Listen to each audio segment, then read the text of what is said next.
మన ప్రభువును రక్షకుడైనటువంటి యేసుక్రీస్తు నామములో మీ అందరికీ క్రిస్మస్ శుభాకాంక్షలు తెలియజేస్తా ఉన్నాను. మీరందరూ ఓపికతోని వింటే ఒక 10 నిమిషాలు దేవుని వాక్యాన్ని మనం ధ్యానం చేసుకుందాం. ఇక్కడికి ఎందుకు వచ్చామో మనకు తెలిస్తే బాగుంటుంది కదా. ఊరికేనే వచ్చాము, కొద్దిసేపు ఏదో పాటలు పాడారు, తర్వాత ఏదో వాక్యం చెప్పాడు, మాకేం అర్థం కాలేదు అని అంటే బాగుండదు. కానీ ఆ చెప్పబడిన మాట ఏదో మా యొక్క జీవితాలకే అన్నట్టు అనిపించింది అని అంటే మనం వచ్చిన ఈ దినానికి అందరికీ మంచి సమాధానము ఉంటుంది. అయితే ఈ 10 నిమిషాలు మీ జీవితంలో ఒక గొప్ప భాగ్యంగా మీరు భావించాలి. ఈ సమయంలో గత సంవత్సరము కూడా మనం క్రిస్మస్ జరుపుకున్నాం. ఈ సంవత్సరం కూడా ఇదే ప్లేస్ లో ఇలాగే మనము క్రిస్మస్ జరుపుకుంటున్నాం. పెద్ద తేడా ఏం లేదు. పోయినసారి మనకు అధికారులు వచ్చారు, మీరందరూ వచ్చారు. ఈ దినం కూడా మనం ఇలా క్రిస్మస్ జరుపుకోవడానికి దేవుడు మంచి అవకాశం ఇచ్చాడు. అయితే ఇక్కడ ఒకటి మనం గమనించాలి. పోయిన సంవత్సరం నుంచి ఈ సంవత్సరం వరకు కూడా మనం కాపాడబడుతూ మనము మన కుటుంబాలు క్షేమంగా ఉన్నాయంటే అది దేవుని కృప. హల్లెలూయా. ఎంతో మంది ఈ దినాన్ని చూడలేకుండా ఉన్న వాళ్ళు ఉన్నారు. రాత్రి పడుకొని తెల్లవారేసరికి కూడా ఎవరి ప్రాణాలు ఎలా ఉంటున్నాయో తెలియట్లేదు. ప్రయాణమై బయలుదేరి తిరిగి ఇంటికి వచ్చేంత వరకు కూడా మనకు గ్యారెంటీ లేదు. అలాంటి పరిస్థితిలో దేవుడు మనల్ని కాపాడుతూ వచ్చాడు. దేవుడు మనల్ని క్షేమంగా ఉంచాడు. హల్లెలూయా, హల్లెలూయా. క్రిస్మస్ అంటే క్రీస్తుని ఆరాధించడం. క్రిస్ అంటే క్రీస్తు, మస్ అంటే ఆరాధన. క్రీస్తుని ఆరాధించడమే క్రిస్మస్. ఇప్పుడు మనం ఎక్కడెక్కడో పెద్ద పెద్ద చర్చిలు ఉన్నాయని, ఎక్కడెక్కడో హైదరాబాద్ కానీ మెదక్ కానీ ఎక్కడెక్కడో వెళ్తాం. అయితే అక్కడికి వెళ్తే ఏమవుతుందంటే మనం జనరల్ గా ఈ యొక్క జాతర ఎలాగైతే ఉంటుందో ఆ జాతరను చూసి వస్తాం. కానీ ఈ క్రిస్మస్ అంటే నిజమైనటువంటి అర్థాన్ని ఇచ్చే ఆ పనిని మనం ఇక్కడ ఇప్పుడు చేస్తున్నాం. ఏంటి ఆ పని అంటే క్రీస్తుని ఆరాధించడం. హల్లెలూయా, హల్లెలూయా. మీరందరూ గొప్ప ధన్యులు. ఎందుకు అనంటే క్రీస్తుని ఆరాధించే గొప్ప అవకాశము మనకు కలిగింది. ఈ క్రీస్తును నిజమైన ఆరాధన, నిజమైన క్రిస్మస్ ను మనం చేసుకుంటున్నాం. ఇది ఆ క్రిస్మస్ అంటే వంటి పండుగ కాదు, లేకపోతే ఆ తినే పండుగ కాదు, ఇంకేదో జాతర చేసుకునే పండుగ కాదు. ఈ క్రిస్మస్ అంటే క్రీస్తుని ఆరాధించడమే. కానీ చాలా మంది ఏమి చేస్తారు అంటే ఈ క్రిస్మస్ అన్నప్పుడు పేదవాళ్ళకు సహాయం చేస్తారు, వస్త్రాలు లేని వారికి వస్త్రాలను ఇస్తారు, ఒకవేళ ఆర్థికంగా వారికి ఏదైనా సహాయం చేయాలనిపిస్తే చేస్తారు. ఇవన్నీ సర్వసాధారణమే. ఈ యొక్క క్రిస్మస్ దినమున, ఈ క్రిస్మస్ పండుగను దేవుని ప్రేమను చాటడానికి బహుమానాలు ఇవ్వడము. క్రిస్మస్ తాత అని మనం చూస్తూ ఉంటాం కదా. క్రిస్మస్ తాత ఆయన చిన్నపిల్లలకు అందరికి బహుమానాలు ఇస్తా ఉంటాడు. ఇలా చాలా పనులు చేస్తూ ఉంటారు ఈ క్రిస్మస్ పండుగ దినాన. కానీ ఈ క్రీస్తుని ఆరాధించడమే ప్రధానమైనటువంటి పండుగ. ఇవన్నీ చేయాలి. పేదవాళ్ళకు సహాయం చేయాలి, ఒకరికొకరు బహుమానాలు ఇచ్చుకోవాలి, ఒకరినొకరు ప్రేమ కలిగి ఉండాలి, క్రీస్తు ప్రేమను చాటాలి. అది కేవలం మాటలోనే కాదు, క్రియలో వారికి భోజనం పెట్టడం ద్వారా కానీ, వస్త్రాలు ఇవ్వడంలో కానీ, లేకపోతే వారిని ఇంటికి తీసుకుని వచ్చి మన బహుమానాలు ఇవ్వడం కానీ, ఇవన్నీ చేయడము ప్రాముఖ్యమే. అయితే వాటన్నిటికంటే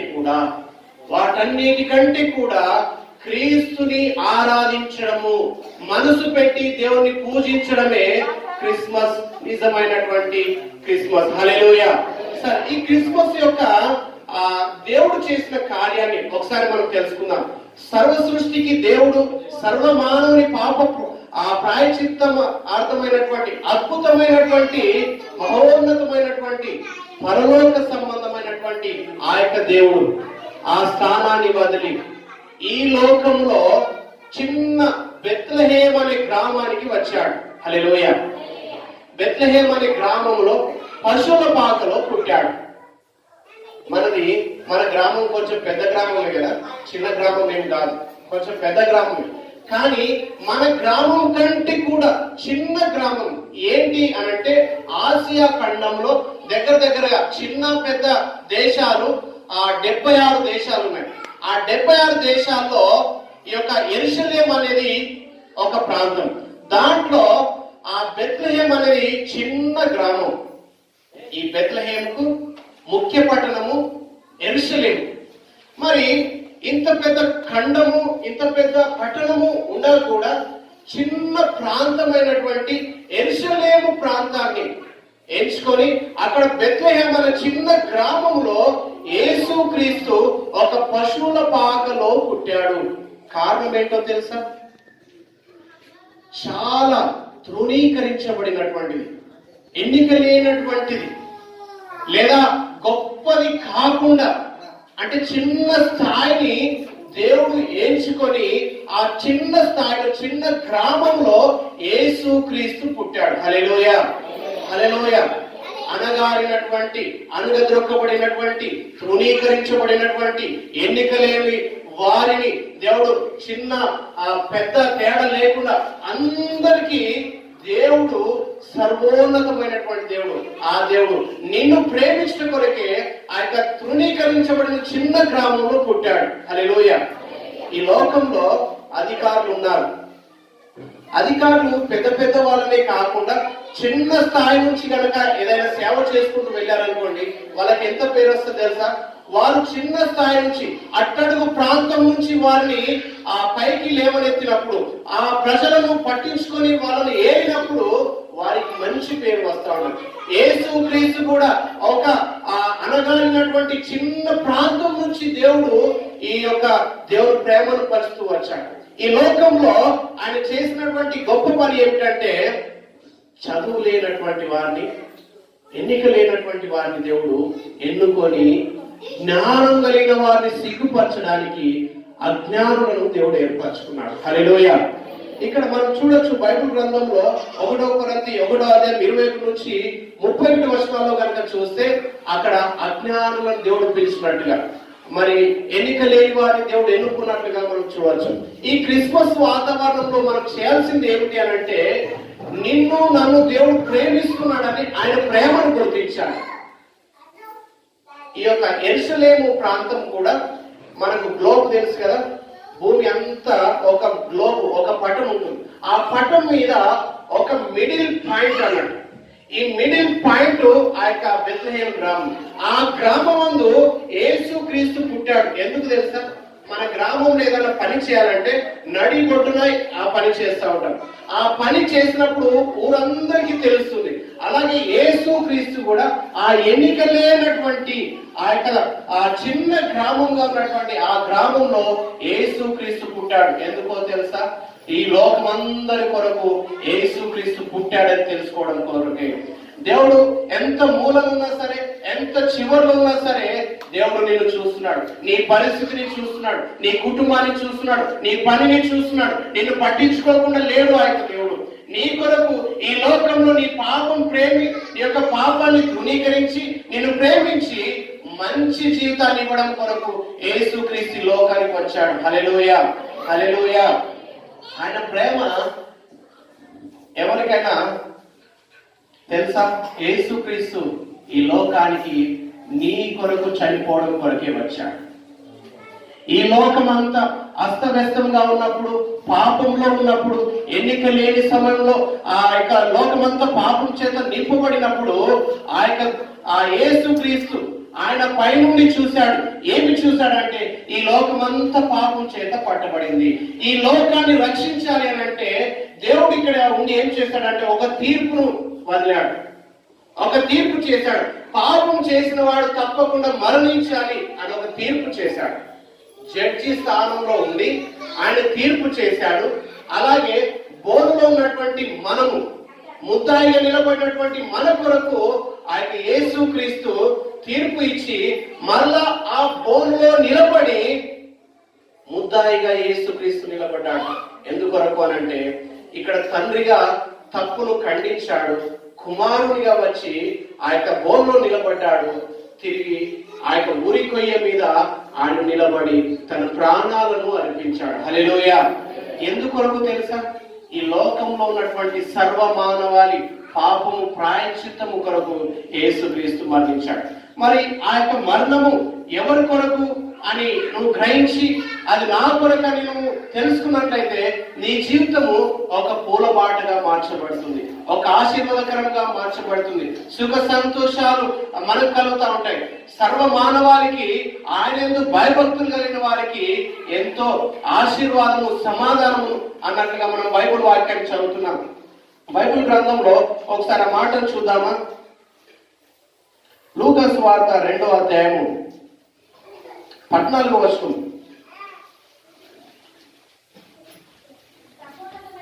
సర్వోన్నతమైన స్థలములలో దేవునికి మహిమయు ఆయనకి ఇష్టమైన మనుషులకు భూమి మీద సమాధానం కలుగుగా కానీ దేవుని స్తోత్రము చేయించుండెను. చూడండి, దేవుని యందు మనం భయభక్తులు నిలిపితే, దేవుని యందు మనము ఆ ప్రార్థన పూర్వకంగా ఉన్నట్లయితే మన యొక్క బ్రతుకులు మార్చబడి మన యొక్క జీవితాలకు నెమ్మది ఉంటుంది, మన యొక్క జీవితాలకు సంతోషం కలుగుతా ఉంది. దేవుని పిల్లలు చాలా మంది అనుకుంటారు ఇది క్రిస్మస్ అంటే క్రైస్తవులు జరుపుకునే పండుగ అని అనుకుంటారు. కానీ సర్వలోక మానవాళి కొరకు యేసుక్రీస్తు వచ్చాడు. ఇది కొంతమంది కొరకు వచ్చింది కాదు. ఈ కొంతమంది కొరకు ఈ లోకంలో పుట్టలేదే యేసుక్రీస్తు. సర్వ మానవాళి కొరకు యేసుక్రీస్తు ఈ లోకంలో పుట్టారు. ఈ లోకంలో పుట్టారని గొల్లలు తెలుసుకోనంట అక్కడ ఉన్నటువంటి మందలన్నీ కూడా వదిలిపెట్టేసి యేసుక్రీస్తు ఎక్కడ పుట్టాడో అని అది యేసుక్రీస్తున్న చోటికి వచ్చారు. యేసుక్రీస్తున్న చోటికి వచ్చి ఆయన చూసి వారు అత్యానంద భరితులయ్యారంట. యేసుక్రీస్తును గనక మనం చూడాలని ఆ తపనతోని, ఆ మనసుతోని ఈ యొక్క ఆరాధనకు వస్తే నిజంగా నీవు ఇంటికి వెళ్ళినప్పుడు నువ్వు సంతోషంతో వెళ్తావు. నీ కుటుంబం కూడా అటువంటి ఆనందము కలిగి ఉంటుంది. హల్లెలూయా. నీవు ఇక్కడికి వచ్చినటువంటి ఆ యొక్క ఆశ ఎలా ఉండాలంటే ఈ గొల్లలు తమ యొక్క పనులను, తమ యొక్క మందలన్నింటినీ కూడా వదిలిపెట్టేసి తన ఆ యొక్క యేసుక్రీస్తును చూడడానికి వచ్చారు. చూశారు, వారు ఆనందాన్ని పొందుకున్నారు. అలాగే యేసుక్రీస్తు పుట్టాడని లోకంలో ఆకాశంలో ఒక నక్షత్రము వెలిగింది. ఆ నక్షత్రాన్ని చూసి 3 జ్ఞానులు కొన్ని బహుమానాలు పట్టుకొని వచ్చారంట. కొన్ని బహుమానాలు పట్టుకొని వచ్చేసి వారు యేసుక్రీస్తు ఎక్కడ ఉన్నాడో ఆ నక్షత్రాన్ని చూస్తూ వచ్చారు. అక్కడికి వెళ్ళి ఆయన యేసుక్రీస్తుని చూసిన తర్వాత ఆయనకు సాగిల పడ్డారంట. ఆయనకు నమస్కారం చేశారు. ఆయన దేవుని ఆరాధన చేశారు. వారి యొక్క పెట్టెలు తెరిచి వారు కానుకలు సమర్పించారు. ప్రియమైన పిల్లారా, మనం ఎలాంటి కానుకలు సమర్పించాలంటే దేవుడు నీకున్న ధనాన్ని, ఆస్తులను, అంతస్తులను దేవుడు అడగట్లేదు. కానీ దేవుడు నిన్ను అడిగేది ఏమిటి అంటే నీ హృదయాన్ని దేవునికి అర్పించాలి అని కోరుకుంటున్నాడు. హల్లెలూయా. దేవునికి నీ హృదయాన్ని అర్పించాలి. దేవునికి సర్వసంపదలు ఆయన యందే ఉన్నాయి. డబ్బు ఇస్తే సరిపోతుంది, ఇంకేదో ఇస్తే సరిపోతుంది అని మనం అనుకుంటాం. కానీ దేవుడు కోరుకునేది ఏమిటి అంటే నీ హృదయాన్ని ఇవ్వడం కోరుకుంటున్నాడు. నీ కష్టము, నీ బాధను, నీ ఇబ్బందినంతా నీ హృదయంలో దాచుకొని ఎంతో వేదన పడుతున్నావు, ఎంతో కష్టపడుతున్నావు, శ్రమ పడుతున్నావు. అయితే ఆ శ్రమ నీకు బదులుగా యేసుక్రీస్తు పడడానికి సిద్ధంగా ఉన్నాడు. యేసుక్రీస్తు భరించడానికి సిద్ధంగా ఉన్నాడు. యేసుక్రీస్తు నీకు సంతోషాన్ని ఇవ్వడానికి సిద్ధంగా ఉన్నాడు. అయితే నువ్వు చేయాల్సింది ఏంటంటే నీ హృదయానికి ఆ యొక్క జ్ఞానులు బంగారము, సామ్రాణి, బోలము వారు ఇచ్చారు. వారు ఆ దేవునికి సమర్పించారు. మనకు బంగారము, సామ్రాణి, బోలము సమర్పించడానికి లేదు. కానీ మనము సమర్పించేది ఏంటంటే ఆ యొక్క దేవుణ్ణి హృదయాన్ని సమర్పించాలి. ఏం సమర్పించాలి? హృదయాన్ని సమర్పించాలి. ఒకసారి చూడండి, యేసు ప్రభును గొల్లలు వెళ్ళి చూశారు. వారు అత్యానంద భరితులయ్యారు. జ్ఞానవంతులు వెళ్ళారు. వారు బంగారము, సామ్రాణి, బోలము వీరు సమర్పించారు. ఈ 3 వస్తువులకు 3 అర్థాలు ఉన్నాయి. ఏంటో తెలుసా? యేసుక్రీస్తుకు బంగారం ఎందుకు సమర్పించారంటే ఆయన లోకంలో రాజుగా ఉన్నాడు అని తెలియచేయడానికి ఆయనకు బంగారము సమర్పించారు. ఇంకా సామ్రాణి, బంగారము తర్వాత సామ్రాణిని సమర్పించారు. ఆ సామ్రాణి ఏమిటి అని అంటే ఆయన ఈ లోక మానవాళి కొరకు మరణించే వ్యక్తి అని చెప్పేసి ఆయనను ముందుగానే దాన్ని ఈ సామ్రాణి దేనికి సాదృశ్యం అంటే ఆయన మరణానికి సాదృశ్యం. మూడోది బోలము. ఈ మూడు వస్తువులు వారు సమర్పించారు. బోలానికి సాదృశ్యం ఏమిటంటే దేవుడు ఈ లోకంలో పరిశుద్ధాత్మ శక్తిని, ఆనందమును మనకు ఇస్తూ తిరిగి ఆ యొక్క దేవుడు పరలోక రాజ్యానికి వెళ్తాడని ఈ మూడుని కూడా దేవుడు మనకు అనుగ్రహించాడు. ఇక్కడ అందరికీ క్రిస్మస్ ట్రీ అనేది తెలుసు కదా. క్రిస్మస్ ట్రీ ఈ లోకంలో చాలా మంది ఒక 10వ శతాబ్దంలో ఈ యొక్క క్రిస్మస్ ట్రీని ఒక పెద్ద వనములో ఉంచాడు. ఆ పెద్ద వనములో ఆ చెట్టుకు ఈ క్రిస్మస్ సమయంలో కొన్ని లైట్స్ వేసి ఆ చెట్టును అలంకరించారంట. అలా అలంకరించడం ద్వారా అనేకులు వచ్చి ఆ క్రిస్మస్ ఆనందాన్ని పొందారంట. 10వ శతాబ్దంలో ఆ క్రిస్మస్ ట్రీని ప్రారంభించారు. ఇక 3వ శతాబ్దంలో గమనించారు. 3వ శతాబ్దంలో క్రిస్మస్ తాత అందరికి తెలుసా? క్రిస్మస్ తాత రెడ్ టోపీ పెట్టుకొని, ఆ తెల్ల గడ్డం పెట్టుకొని, రెడ్ డ్రెస్ వేసుకొని ఆయన ఈ చిన్నపిల్లలందరికీ బిస్కెట్లు, చాక్లెట్లు అన్ని పంచుతా ఉంటారు. మీకు కూడా ఇప్పుడు పంచుతాం, అలా చేయకుండా ఉంటే. అయితే ఈ క్రిస్మస్ తాత ఏం చేశాడు అంటే, ఒక వ్యక్తికి 3 కుమార్తెలు ఉన్నారు. వారి పెళ్లి కొరకు అంట ఆయన పెళ్లి చేయలేక బాధపడుతున్న సమయంలో ఆ క్రిస్మస్ తాత వేషం వేసుకున్నటువంటి వ్యక్తి ఏం చేశాడంటే, చాలా ధనం ఉంది కానీ ఆయన డైరెక్ట్ గా సహాయం చేయలేక 3వ శతాబ్దంలో ఆయన ఏం చేశాడంటే, ఆ ఇంటిలో ఆ పెళ్లి చేయడానికి ఉన్నటువంటి ఆ పిల్లల దగ్గరికి రాత్రి పూట వచ్చి ఎవరికి తెలియకుండా కొంచెం బంగారము, డబ్బు ఆ ఇంట్లో ఇట్లా విసిరేసి వెళ్ళిపోయేవాడంట. అలాగా పెద్ద కుమార్తె పెళ్లి చేశాడు. 2వ కుమార్తె పెళ్లి టైంలో నాకు ఎవరు సహాయం చేస్తున్నారో తెలుసుకోవాలని చెప్పి ఆయన రాత్రి పూట ఇలా కనిపెట్టుకొని ఉన్నాడంట. అలా కనిపెట్టుకొని ఉన్నప్పుడు ఆయన డబ్బు కొంచెం నగలు అక్కడ వేసి వెళ్తున్నప్పుడు ఆయనను పోయి పట్టుకొని ఎవరు అని చూశాడంట. ఎవరు ఆయన దగ్గరగా పరిచయం ఉన్నటువంటి గొప్ప ధనవంతుడు అని తెలిసింది. అలా తెలిసినప్పుడు ఈ విషయం ఎవరికి చెప్పొద్దు అని చెప్పేసి ఆయన అక్కడి నుంచి వెళ్ళిపోయాడంట. అదే ఆచారంగా అనేక మంది ఆ క్రిస్మస్ బహుమానాలు ఇస్తూ వారిని ఎంతో గౌరవించారు. అలాగే ఆ క్రిస్మస్ తాత అలాగే పేరు గాంచి ముందుకు వస్తాడు.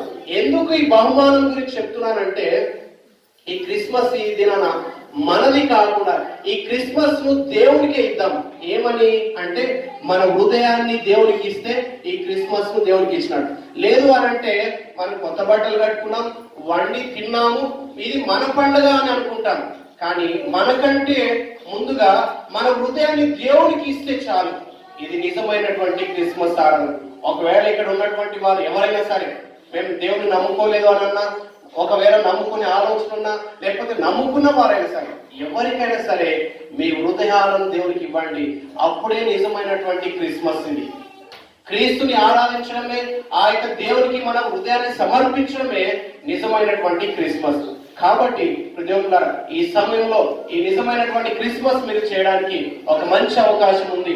మీ హృదయాలను దేవుడికి ఇవ్వండి. నీ పరిస్థితులను చక్కబెడతాడు. నీ యొక్క సమస్యలను దేవుడు విడుదల చేస్తాడు. నీకు ఆనందంలో సంతోషం కలుగుతూ ఉంటుంది. ఆ యొక్క గొల్లలు వెళ్ళి ఎలాగైతే చూసి సంతోషాన్ని పొందుకున్నారో, మనం ఈ దినం కూడా ఇక్కడికి వచ్చి తిరిగి వెళ్ళేటప్పుడు సంతోషాన్ని పొందుకొని ఇంటికి వెళ్దాం. హల్లెలూయా, హల్లెలూయా. ఎంతమందికి ఇష్టం ఉంది నేను తిరిగి సంతోషంతో వెళ్ళాలని? ఒకసారి చేతులు ఎత్తండి. నిజమే, ఎవరు సిగ్గుపడిన అవసరం లేదు. అందరికి సంతోషం కావాలి. బ్రతుకులో ఆస్తులు, అంతస్తులు అన్ని ఉంటాయి, కానీ మనసుకు నెమ్మది ఉండదు. ఆ నెమ్మది ఎవరు ఇస్తారంటే దేవుడే ఇస్తాడు. ఆ దేవుడి దగ్గర నువ్వేం చేయాలంటే, దేవా నా హృదయాన్ని నీకు ఇస్తాను, నువ్వు నాకు తిరిగి సంతోషాన్ని ఇవ్వు. ఈ దినం ఏం వాక్యం చెప్పిండు అయ్యగారు ఆ క్రిస్మస్ అని అంటే, మీరు చెప్పండి, నా హృదయాన్ని నేను దేవునికి ఇస్తే దేవుడు నాకు సంతోషాన్ని ఇస్తాడని పాస్టర్ గారు చెప్పారు అని చెప్పండి. ఏం చెప్తారు? నా హృదయాన్ని దేవునికి ఇస్తే దేవుడు తిరిగి నాకు సంతోషాన్ని ఇస్తానని చెప్పాడు. నేను నా హృదయాన్ని దేవునికి ఇచ్చేశాను, నేను సంతోషంతో వచ్చానని చెప్పండి. మీ బ్రతుకులో చాలా సంతోషం, చాలా ఆనందము కలుగుతుందని నేను గ్యారంటీ ఇస్తున్నాను. నాకు లేదండి సంతోషం అని అన్న వాళ్ళు ఉన్నదన్నా సరే లేదన్నా సరే మీ హృదయాలను దేవునికి ఇవ్వండి. మీరు సంతోషంతో తిరిగి వెళ్తారు. అందరం కళ్ళు మూసుకుందాం, ప్రార్థన చేసుకుందాం. ఒకసారి కళ్ళు మూసుకుందాం. ఇక్కడ ఉన్న ఎవరైనా సరే దేవుని బిడ్డలారా, పరిశుద్ధాత్మ దేవుడు మనలతో మాట్లాడుతున్నాడు. యేసు పశువుల పాకలో ఎందుకు పుట్టాడు అని అంటే, చిన్న స్థాయిని కూడా దేవుడు ప్రేమించాలన్నదే దేవుని యొక్క ఉద్దేశం. చిన్న గ్రామంలో ఎందుకు పుట్టాడు అని అంటే, తృణీకరించబడి ఎన్నిక లేని గ్రామాన్ని కూడా దేవుడు ఎన్నుకొని, ఎన్నిక లేని మన బ్రతుకులను దేవుడు ఎన్నుకొని గొప్పవిగా చేయాలన్నదే దేవుని యొక్క ఉన్నతమైనటువంటి సంకల్పం. దేవుడు నిన్ను చూస్తున్నాడు, నీ పరిస్థితిని చూస్తున్నాడు. చిన్న గ్రామంలో ఎన్నిక లేనటువంటి ఆ గ్రామంలో పుట్టినట్లుగా నీ హృదయంలో ఈ దినం యేసుక్రీస్తు ఉండాలనుకుంటున్నాడు. దేవుడు తలుపుల వద్ద నిల్చుండి తట్టుచున్నాడు. హృదయమును తెరిచి ప్రభుని చేర్చుకో ఈ దినము. ప్రియా దేవుని బిడ్డలారా, ఈ సమయంలో నీ హృదయాన్ని దేవునికి ఇస్తావా? గొల్లలు దేవుని దూత చెప్పినప్పుడు వారి యొక్క మందలను విడిచి యేసుక్రీస్తును చూశారు. యేసుక్రీస్తున్న చోటికి వచ్చారు. వారు ఆనందమును పొందుకున్నారు, సంతోషమును పొందుకున్నారు.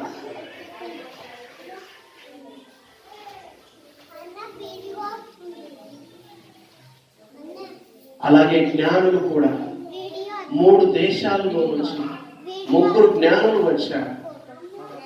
వారు కానుకలను సమర్పించారు, దేవునికి సాగిలపడి ఉన్నారు. నీవు కూడా ఈ దినము నీ హృదయాన్ని దేవునికి సమర్పించు. నీవు దేవునికి సాగిలపడు మనసులో. నీవు కూడా నీ జీవితాన్ని ఎంతో మేలుకరంగా, ఆశీర్వాదకరంగా దేవుడు మారుస్తాడు. నీ భారమైనటువంటి, నీ శ్రమతో కూడినటువంటి, అనారోగ్యముతో కూడినటువంటి నీ హృదయాన్ని దేవునికి అప్పచెప్పు. దేవుడే నీ హృదయాన్ని సంధిస్తున్నాడు. నిజమైనటువంటి క్రిస్మస్ ఏంటంటే క్రీస్తుని ఆరాధించడమే. నువ్వు నోరు తెరిచి ఒక్కసారి దేవుణ్ణి, దేవా నన్ను రక్షించు, నా హృదయంలోనికి రా అని పిలువు. దేవుడు నిజంగా నీ హృదయాన్ని దర్శిస్తాడు. Thank you Jesus. ప్రార్థన చేసుకుందాం. మహాపరిశుద్ధుడా తండ్రి యేసయ్యా, మీకు వందనాలు. ఈ వర్తమానం విని ఉన్నటువంటి ప్రతి బిడ్డను మీరు దర్శించాడు ప్రభా. బాధలతో, అనారోగ్యములతో, కుటుంబ సమస్యలతో, బలహీనతలతో ఉన్నటువంటి ప్రతి బిడ్డను మీరు దర్శించండి. ఈ దినము ప్రభా, ఎవరైతే నీకు హృదయాన్ని ఇస్తారో వారు తిరిగి వెళ్తున్నప్పుడు సంతోషంతో వారిని పంపించండి, ఆనందంతో వారిని పంపించుకుని అంటున్నాను. గొప్ప సంతోషము వారు పొందుకోవాలి మాత్రం, గొప్ప ఆనందమును వారు పొందుకోవాలి మాత్రం మీ సహాయం అనుగ్రహించండి. ఇక్కడ చేరున్న ప్రతి ఒక్కరిని మీ చిత్తానికి అప్పచెప్తాము. మీరు కనికరించండి, కాపాడమని ఈ మాటలు మా అందరి హృదయాల్లో ప్రభా గొప్ప ఫలితాన్ని తీసుకుని వచ్చి వారిని సహాయం చేయండి. మా రక్షకుడైనటువంటి యేసుక్రీస్తు నామమున ప్రార్థించి పొందుకొని నామ పరమ తండ్రి. ఆమేన్. ఆమేన్.